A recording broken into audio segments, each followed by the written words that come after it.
Statistics that emerged in the course of this week that revealed that 22 teenagers are infected with HIV and AIDS every single day. Really shocking, I must say, hence the importance of having such a conversation.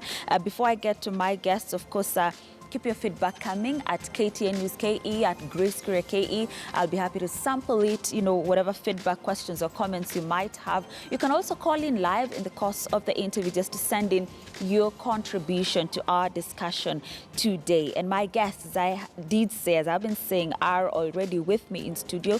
Mr. Bernard Baridi, the CEO Blast. He'll be telling us what Blast is all about. And Job Akuno there, he's a technical advisor who deals with adolescents and the youth, right? Karibuni sana. Thank you so much for joining me. Bernard, if I could start with you, just to break down what Blast is. I see it on your hood, Blast there. So just tell us what Blast stands for. So Blast means building lives around sound transformation. Mm-hmm. We deal with the youths in 47 counties on HIV mm-hmm. and sexual reproductive health. So what we do basically is creating of awareness on behavior change and also making sure that young people know their status and know their rights and how they can live, so that we limit the new infection. At the same time, we limit the premature death that is coming in our country from HIV, and also we are doing also cancer. So also Blast partnering with the NASCOP, and we help NASCOP to reach into the young people. So we came with the idea, because NASCOP we have most of the doctors, so we came with the idea to fill the gap. And how can we work together so that we speak the language that young people can understand, and they want their peers to talk to them. Yes. Mm-hmm. Certainly. Job, I didn't mention that you work under EGPAF, right? Yes. Okay, so just tell us what EGPAF is all about. Yeah, thank you. EGPAF is actually in full spelled as Elizabeth Glaser Pediatric AIDS Foundation. Mm-hmm. We are a global leader in responding to HIV and AIDS among the pediatrics, mm-hmm. The families generally, and now with a greater focus on adolescents and young persons. Mm-hmm. So in Kenya, we work largely at the national level in terms of addressing policies touching on the HIV response among the pediatrics, adolescents and young persons. Mm-hmm. And then in the counties, we then work directly in terms of service delivery in a number of counties, around 19 counties where we have direct HIV response programs. Mm-hmm. Okay. Now, Bernard, we'll be getting deeper into the revelations by NASCOP as a result of the research they conducted. But just that headline of 22 adolescents acquiring HIV daily, what was your reaction to it? Okay, I think 22 adolescents acquiring HIV daily, it's a shock to the country, but also I think we have tried. I understand it's a decline, actually. Yes. In fact, it's decreased because it was more than that. Mm-hmm. So I think, Rome was not built in one day.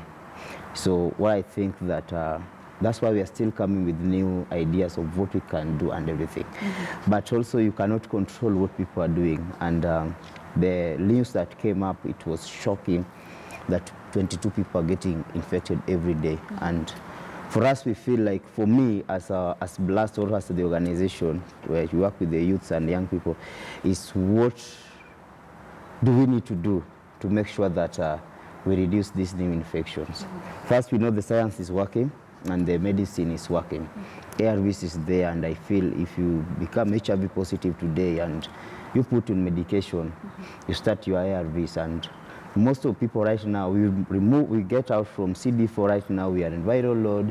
So most of young people right now, all people that are living with HIV, the other method of prevention is take your medication well. Mm-hmm. Which if you take your medication well, then you are going to have your viral load will be suppressed. So the information need to go to the counties and every person to make sure that it's taking you as a person, as an individual living with HIV, to take your treatment well. So when you take your treatment well, then the viral becomes suppressed.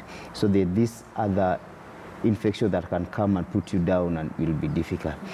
Also, I think what I know that we have measures like we have PrEP and PEP that you can use to prevent yourself, especially why you see young people are the ones who are getting infected, because it's a laziness, according to me, because they don't believe on taking drugs every day to prevent yourself. They don't plan for having sexual intercourse. So it's something that just happened. So when it's happened, they don't have the mentality to look for the condom or to search where they can get, what do we call it, the PrEP or medication. They only have things that they will say after this had already happened. So what I think is just we need to look for the ways of how we can reach the condoms to the young people, which the schools and their high schools, you cannot give condom to adolescents.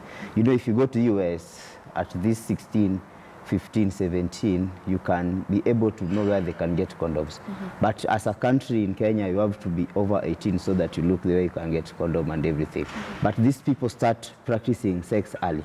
So the problem that we're having as a nation, when you're in this conference, I heard one of doctor from a county say that if these people start having sex at 12, and you can say that someone is pregnant at 12 years, which they know they already start practicing it. But have we as people talked about it? And it's a combined effort that needs parents, it needs teachers, it needs doctors. And now I always say that this thing the number comes big because the kids are there, no one is mentoring them. And if you go to school, teachers want them to read and get A and get good grades and be doctors, engineers, and professors.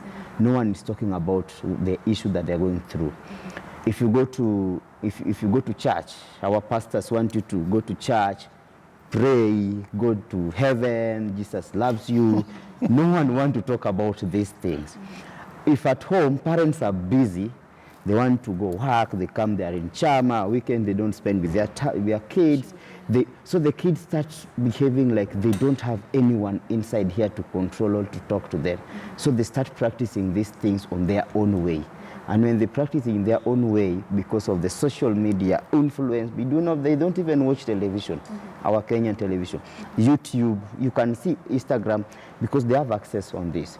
And that's why you find that it's becoming difficult also, because no one is taking responsibility to make sure that these kids understand what is the right and also parents does not want to discuss these issues with their kids.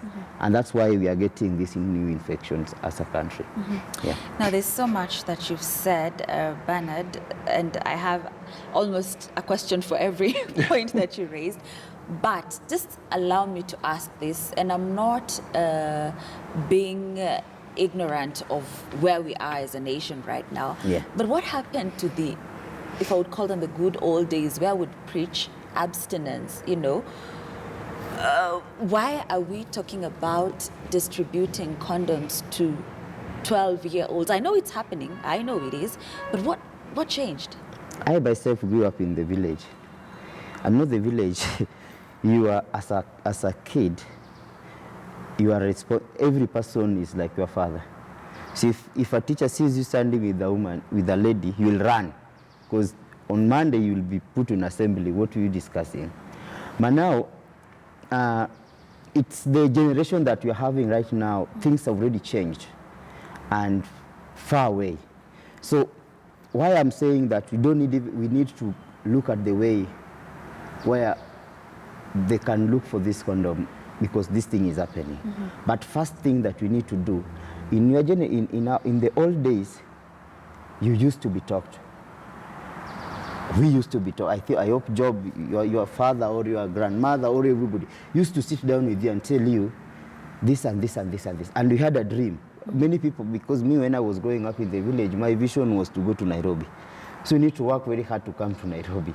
So you find that in those old days, people have something that pushed them to work. People were competing on the other thing. But right now, what has brought these things back is the life that we're living, the social media. We want to be, and I love the songs people like Wakina Juakali used to sing, Avuta Pums. And it will That was Longombas. Yes, Longombas. Yeah. It was educating. like it was edutainment. It's telling you and piga mtu na shock. It's giving you the shocks. If you look at coming from Nyanza, the Princess Julie, Dunia Mbaya, Ukimwi iko. So you wanted to know what about this. But no, right now, what these young people fear is pregnancy. Sadly. Not HIV. Men fear pregnancy, ladies fear pregnancy. Because the stigma that comes out with it. You know, pregnancy, it's... people will identify you and will see you when you are pregnant. And if you are a boy that pregnanted the girl, the responsibilities will come out. So they better, what they say that they can have sex without condom, but they look for P2. They use. Some of them go for those things. But they don't have, right now we don't have, what is a problem right now is that parents, teachers, pastors, everybody left their responsibility and focus into other career they want these kids to achieve than going back to the roots. And I've always said that also ministers need to go. I was in a school here in Nairobi where life skill lesson that we're supposed to come and taught these things, a math teacher will come or chemistry teacher to finish the syllabus. So you find that you don't have that time even to understand what is really going on. So it's supposed to start from school, go straight to this church. You cannot discuss HIV issues openly in your church. You cannot discuss that you had sex with somebody because the community will judge you. So it's something that is being done in the darkness. That's why what I feel like we need to do is that everybody need to come back and take their responsibility and ask, where did this rain start beating us? Yeah. Okay, let's hope that, especially with the new curriculum, the competency-based curriculum, that would be, I definitely hope it is encompassed in that.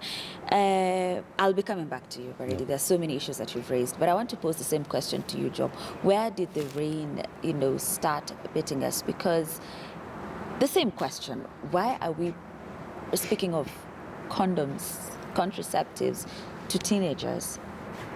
Yeah, thanks, Grace. And it's important to note that while Baridi has indicated that condom is one of those options for prevention among the young people, I think as a country, it's important for us to acknowledge that the national programs and the partners working in the HIV response have identified a number of strategies to reach the young people with prevention options. And that includes the abstinence as an option. So I think it's not absolutely accurate to say that we are no longer promoting abstinence. Yes. In fact, when you look at the discussions that are going on within the HIV prevention cycles, is that we need to ensure, one, that we provide age-appropriate information to the young people. Age-appropriate means that, one, you have to identify where the young person is, what do they already know, what are they already engaged in, and therefore advise on the choices that they have which are appropriate. By and large, you see that some of what we've identified as the gaps are again opportunities for us to intensify our prevention efforts. If, for example, a young girl is pregnant, you see, it is the same route that you get pregnant, that you get HIV, which means that there are also interventions that are also looking at why are we having young girls being sexually violated? Because to have sex with a teenager or a young person below the age of 18 means that some of those young people are actually having sex with people who are slightly older than them or even much older than them, who have even more control over them in terms of the decisions. They cannot probably say no based on a number of factors. So again, there are also life skills that we are also putting in place to ensure that the young girls are also equipped with the requisite skills to say no when they find themselves in such situations. But on the other hand, we also are saying we need to characterize, or we need to identify who are these men who are having sex with these young girls, so that we can also intervene, not just from a point of dealing with men as perpetrators, but also looking at men as partners in the HIV response, so that they are equally engaged in terms of the prevention efforts. So I think we are looking at a number of interventions so that condoms is not the only intervention that we refer to when talking about young people. But again, just like Baridi said, if there are young people who already are, there are young people who are 15 or so, and in some parts of the country that have already gotten married and the like, the options that you discuss with them include, condoms, and as well as other forms of contraception. So that becomes also part of that conversation. But it's important for us to note that within the school curriculum, there is a focus on age-appropriate messaging. I know, for example, a number of programs are engaging with the religious leaders to sensitize them on the appropriate messaging. And even the faith community have already joined through the network of religious leaders that are also part of the HIV response, so that they have what to tell the young people when they meet them. Because again, as Baridi said, young people do not only want to be told they do not, they also want to be empowered so that they know why they're saying no to this kind of behavior or the other. And that's why we believe in building the capacity of young people, involving them in the programs. And organizations like BLAST and others that we work with already are mechanisms in which we engage actively with the young people so that they are part of the response and not just part of the data. You're right, because I remember even growing up, these are issues that used to be of concern, because someone will tell you, don't do this, but you're curious, you want to know why. So you experiment, yet if this person told you, don't do this because this will happen, you wouldn't have, ended up in particular situations. Let's go back to the numbers, 22 daily. And I understand it's a decline, right? From what?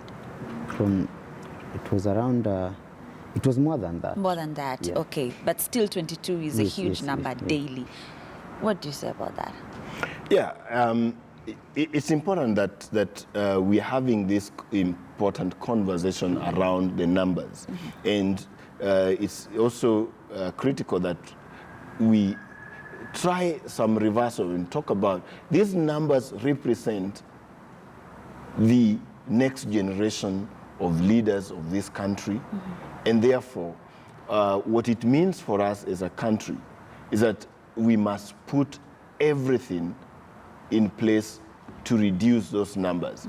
I think a number of actors have already pointed out to the fact that there may have been a lesser focus on prevention efforts at some point in the past in the HIV programming. You see, we began with an epidemic, and therefore we rushed to try and do everything that we could. Then we are focused now on, remember there was a time that there were many people dying from AIDS-related illnesses. So again, we were like, let's close the tap. Let's focus on providing treatment for those who are already infected and the like.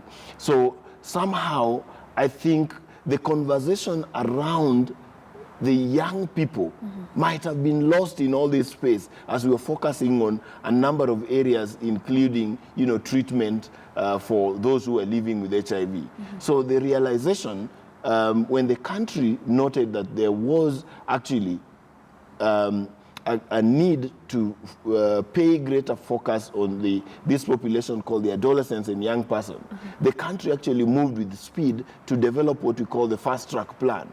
And it is within that fast-track plan that now we see a lot of more coordinated effort at the national level, at the county level, and with the implementers to actually try and address issues of HIV among the adolescents, so that we don't get new infections. But then those who are living with HIV among those adolescents are also having improved quality of health and better treatment outcome when they are on treatment. So that's at least what part of what the country is galvanizing the efforts in, using that fast-track plan.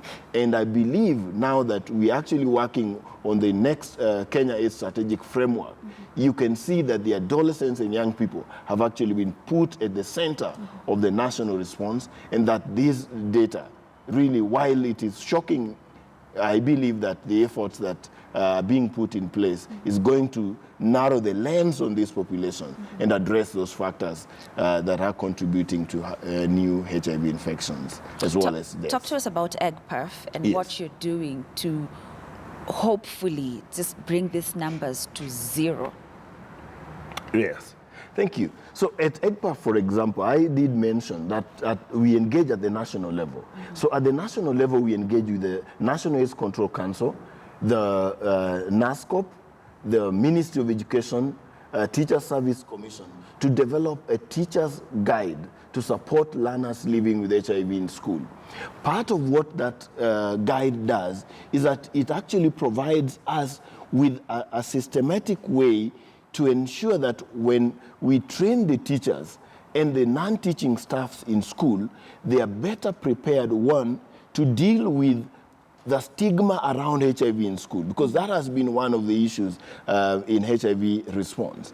Then two, it also provides the ability for the teachers to have specific messages that are better tuned to the needs of these young people living with HIV in school, and ultimately putting in place a number of structures that are ensuring that the school is HIV responsive, which means that it can even support those young people living with HIV to take their drugs in school under the observation of a teacher or a matron or someone, something that wasn't happening before.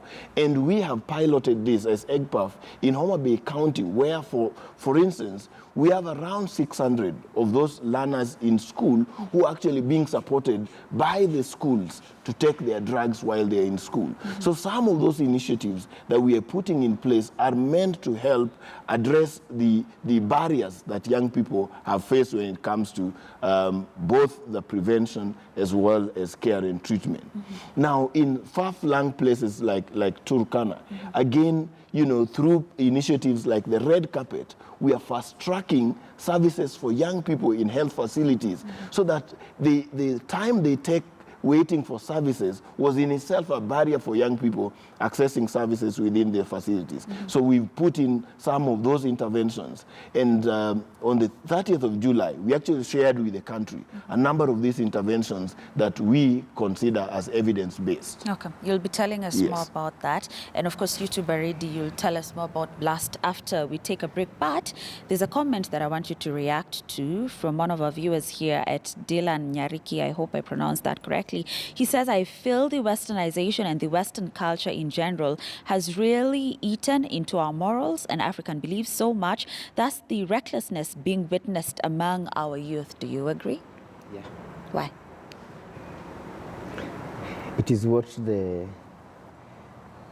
so-called social life, socialites, and it's what young people want to look nice, hot, and sweet. So whatever it's happening in outside the country, they want to do what they see on their media, on their TV, on their magazines. So they want to catch up with what is happening in different countries so that you don't, you know, when, for example, if you allow me to speak in Kiswahili, Sure. kuna hii kitu inaitwa kamisi, ile wa mama walikuwa wanavaa kitambo. So if you are a boyfriend and then your girlfriend comes home and have that kamis, you'll still like, what? You are still using these things. I'm hating it. That is the example. So young people want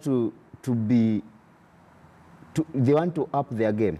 That's why they'll tell you, you're not my type, you're not my class, we can't move like this. So I think, it's very serious that we are adapting Western things than going back to our tradition and look at what is the really challenge that we are having that we can solve. And also the society has trained us that way, that you need to be on top. That's why they are getting depressed. You post your photo in Instagram, you get 5 likes. And Huda will post a photo, within few seconds, it's boom. So you feel like no one is telling these young people, I love you, you can be like this, you can be like this. So when you like the photo, the young person feels like, now I have love. People care about me. So they live with what they see. They don't live with the reality that they're facing at the moment. So when they get disappointed, that's why now they commit suicide. That's why now they start having. And let me tell you something. When as we're going to discuss all these things, I realize that also this HIV does not just come because of recklessness of the young people, but because of the judgment that is coming from us, also from the older people. The young people, most of the young people in this country that I've talked to, people have something that we are not focusing right now. People are just focusing on HIV. People are just focusing on how to close the tap, but they don't, people are focusing how to take you to rehab. They have not think about what is the cause of this. When I was in Mexico, there's a research that was done, and this research was stating very well that these young people that were put on a room to discuss their issues, and they came up and said that why most of them get into HIV or sexual intercourse with other people, because they are depressed. So they're using sex as a stress reliever. So when they are depressed at home, because when you're growing up, your parent tells you are a dog, you are who, you can't make it. So all these things, have you taken coke and then shake it, and then open it up, and then it bursts. So when they burst, is when now they want someone to hold them. So you go to a man, identity. So they have not identified who they are. Crisis. So you go to a man who already also is not, it's just there. So these young people, they are depressed, they have mental illness, and no one is addressing this issue. So they come together, and when they use sex, they feel like this is a stress reliever. Most of them, if you look at if I send you what I get in WhatsApp state messages, someone telling me, I only survive when I'm stressed, I masturbate. When I'm stressed, I drink alcohol. When I'm stressed, I take bang. So they're using those as a painkiller. So there's a lot of things that need to be put down. Young people need someone to talk to, someone that they can face and have a rapport and say, Mom, this is what I'm going through. Dad, this is the challenge. But you know, as African society have created that if you see your father, you see a police officer. If you see a mother, you can't have the discussion that you need to have with the parents. So those are the things that we still need. We just need to know, why is this happening? And I always say, when you go to Rome, you do what people in Rome do. So if you want to solve these issues, in all partners and the government and everybody, what we do a lot is to have our boardroom meetings and bring also young people. Let's start with them and look at where they are and put them in a training for 1 week and ask them, what is the really problem? Because they are the people who have their own solutions.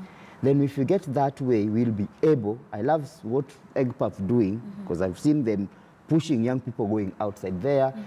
I love what the HF, this HF AIDS Foundation doing in Kenya. They push young people also to make sure that you can be given a space to do what you are doing. I love also what Kenya Red Cross is doing, and even NAC and NASCOP. But there's still also gaps, because you find that me as Baridi, I have knowledge, I can discuss these issues with people. But what about that young person in Garissa, in Turkana, in Mandera, even in Nairobi, in Dandora, where you'll get someone is 15 years and she has 2-3 kids? What is the cause? Why did you get pregnant? What pushes you to get this? How can we solve this? So if we start thinking of going back to these young people and asking them the problem and the solutions, I think we'll be able to be where we need to be here. Thank you. Great. And of course, I assume that's what BLAST does. Yes. And you'll be telling us more after the break. And you know, it's simply what you were saying about all of a sudden we become too busy. You know, a parent is out there and they mean good, they mean well. They're, you know, wanataftia watoto basically. But there's that disconnection there. So there's a lot of, we need to take a break. Just hold your thoughts there. There's a lot of feedback that I'm getting. Dixon Nyang is saying, unless we fix our moral decayed country, we will continue seeing such statistics. Evans Nyangano says, for some time, community sensitization has been low. There is need to enhance sensitization. Trip Advisor says, thank God I ain't few of those teens. We're happy for you, Trip Advisor there. So keep your feedback coming at Grace Kuria KE, at KTN News KE. Shocking statistics there. 22 teenagers infected with HIV every single day. And I understand this is a decline. The number was higher initially. Of course, after the break, you can also call in live just to send in your contributions. So let's take that short break. We'll be back shortly.